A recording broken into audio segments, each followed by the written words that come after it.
అన్నాద్భవంతి భూతాని పర్జన్యదన్న సంభవః యజ్ఞాద్భవతి పర్జన్యో యజ్ఞః కర్మ సముద్భవః కర్మ బ్రహ్మోద్భవం విద్ధి బ్రహ్మాక్షర సముద్భవం తస్మాత్ సర్వగతం బ్రహ్మ నిత్యం యజ్ఞే ప్రతిష్ఠితం. అన్నాత్ అంటే అన్నము వలనని. అన్నాద్భవంతి భూతాని పర్జన్యాదన్న సంభవ యజ్ఞాద్భవతి పర్జన్యో యజ్ఞ కర్మ సముద్భవ కర్మ బ్రహ్మోద్భవం విద్ధి బ్రహ్మాక్షర సముద్భవం తస్మాత్ సర్వగతం బ్రహ్మ నిత్యం యజ్ఞే ప్రతిష్ఠితం.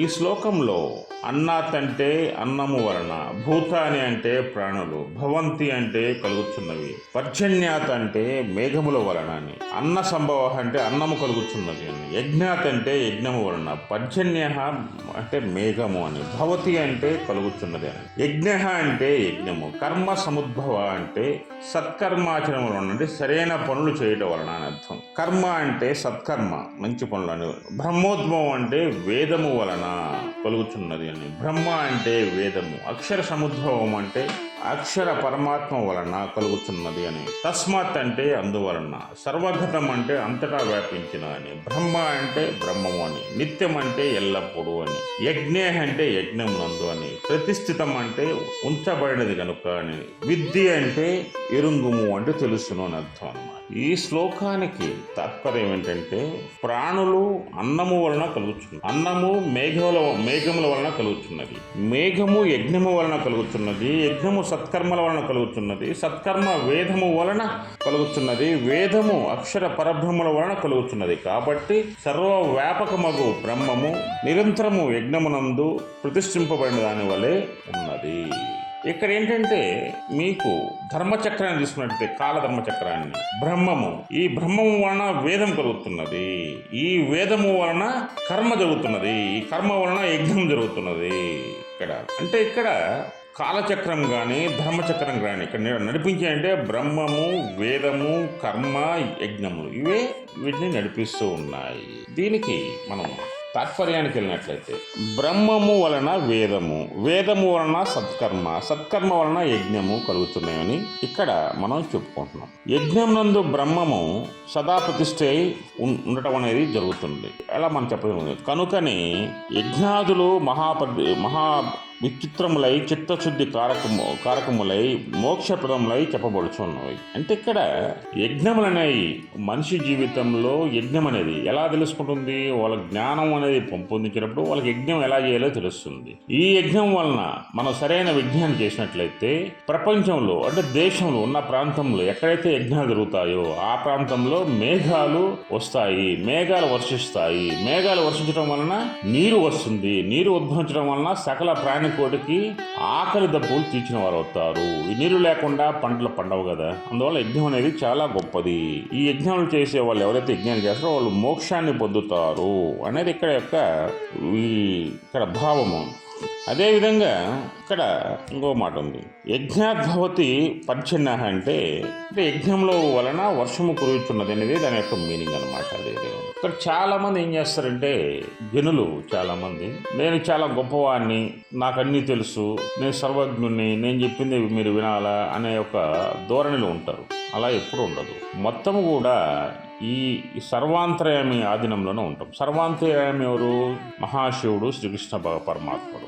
వీరు ఇక్కడ కర్మ సిద్ధాంతం ప్రకారం ఏంటంటే ఈ భూమండలంలో ఎవరైతే యజ్ఞయాగాదులు చేస్తారో ఆ యజ్ఞయాగాదులు చేస్తే సత్కర్మలు జరుగుతాయి. సత్కర్మలు జరిగినప్పుడు అంటే జనులకు సహాయం జరుగుతుంది, జీవులకి మేలు జరుగుతాయి, అంటే ఆహార ధాన్యాలు అందిస్తారు. ఇలా ఒకరికి సహాయపడటం వలన ఎవరైనా సరే ఇంకొకరికి సహాయపడటం వలన వారికి మోక్షం అనేది పొందుతుంది. ఈ శ్లోకానికి తాత్పర్యం ఏంటంటే ప్రాణులు అన్నము వలన కలుగుతున్నవి, అన్నము మేఘముల వలన మేఘములు యజ్ఞముల వలన కలుగుతున్నవి, యజ్ఞము సత్కర్మల వలన కలుగుతున్నది, సత్కర్మము వేదము వలన కలుగుతున్నది, వేదము అక్షర పరబ్రహ్మము వలన కలుగుతుంది. కాబట్టి సర్వవ్యాపకములకు బ్రహ్మము నిరంతరము యజ్ఞమునందు ప్రతిష్ఠింపబడిన దాని వలె ఉన్నది అంటే ఇక్కడ మీకు కాల ధర్మచక్రం ఏంటంటే, యాక్చువల్ ధర్మచక్రం అనేది అంటే బ్రహ్మము నుంచి వేదము, వేదం నుంచి సకర్మలు, కర్మల నుంచి యజ్ఞము, మళ్ళీ యజ్ఞం వలన మళ్ళీ బ్రహ్మము, మళ్ళీ బ్రహ్మం వలన వేదము, వేదం వలన కర్మ, మళ్ళీ కర్మ వలన యజ్ఞము, ఇలా ధర్మచక్రం అనేది ఉందన్నమాట. అంటే ఇక్కడ ఏంటంటే చెప్పలేదు అంటే ఎక్కడైతే యజ్ఞయాగాదులు చేస్తారో, భగవంతుని పూజిస్తారో, భగవంతుని ప్రత్యేక పూజలు చేస్తారో, ఆ యజ్ఞము వలన ఏమవుతుంటే మేఘాలు ఏర్పడతాయి. ఈ మేఘాల నుంచి వర్షాలు పడతాయి.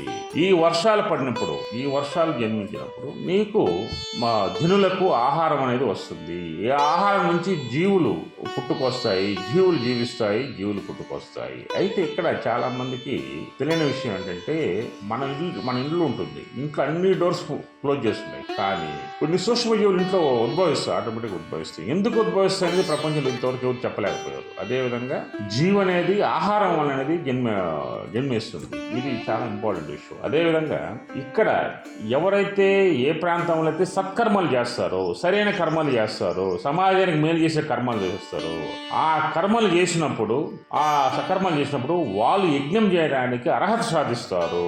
అంటే జ్ఞానాన్ని ఎవరైతే పొందుతారో, అంటే సరైన జ్ఞానాన్ని ఎవరైతే పొందుతారో వాళ్ళు యజ్ఞం చేయడానికి అర్హత పొందుతారు. ఆ యజ్ఞయాగాదులు చేయడం వలన మీకు అక్కడ మేఘాలు వర్షించి మీకు వర్షాలు పడతాయి. ఈ వర్షాలు పడడం సకల ప్రాణి కోటి కూడా తన యొక్క ఆహారాన్ని పొంది సంతృప్తిగా జీవిస్తుంది. తమ యొక్క కోరికలను తీర్చుకొని అవి జీవిస్తూ ఉంటాయి. సకల ప్రాణికోటికి అవసరమైనటువంటి ఆహార ధాన్యాలు కానీ, పండ్లు కానీ, ఫలాలు కానీ, వారు నివసించడానికి అవసరమైన కలప కానీ మొత్తము కూడా యజ్ఞయాగాదుల వలన మాత్రమే లభిస్తుంది. మనిషి జీవితంలో కనీసం ఒక్కసారైనా ప్రతి పౌరుడు యజ్ఞాన్ని చేయించుకోవాలి. అంటే చండీ యాగం అని కానీ, యజ్ఞయాగాలు కానీ, లేకపోతే ఇలా సుదర్శన హోమాన్ని కానీ, ఇటువంటి యజ్ఞయాగాలు చేసుకోవడం వలన ఆ కుటుంబానికి అన్నపానాలకి, అదేవిధంగా ఐశ్వర్యానికి ఎప్పుడు లోటు ఉండదు. జై శ్రీకృష్ణ, జై శ్రీకృష్ణ, జై శ్రీకృష్ణ.